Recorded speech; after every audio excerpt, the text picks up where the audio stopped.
Welcome! If you're looking to change your Pinterest account country on your PC, you're in the right place. In this quick and easy guide, I'll walk you through the latest steps to update your country or region on Pinterest, following the newest update. Whether you've moved, want to see more local content, or just need to update your account details, let's get started. First, open up your preferred browser and head over to the Pinterest website. Make sure you're logged into your account so you have access to all the settings you'll need. Once you're on your Pinterest homepage, look over to the left side of the screen. You'll see a menu with several options. Find and click on Settings. This will take you to the main settings page where you can manage everything about your Pinterest account. Now that you're in Settings, look for the section labeled Account Management. Click on it to expand more options related to your account details. Scroll down until you see the Country Region setting.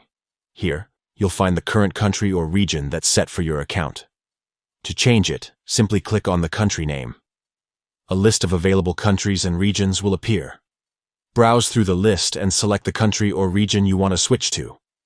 After you've picked your new country or region, don't forget to save your changes. Look for the Save button, usually located at the bottom or top right of the page, and click it. This will update your account settings and apply the new country or region to your Pinterest profile. And that's it. You've successfully changed your Pinterest account country on your PC. This quick update can help you see more relevant content, connect with local creators, and make your Pinterest experience even better. If you found this guide helpful, don't forget to like, subscribe, and share with anyone who might need a little help updating their Pinterest settings. Thanks for watching, and see you in the next video.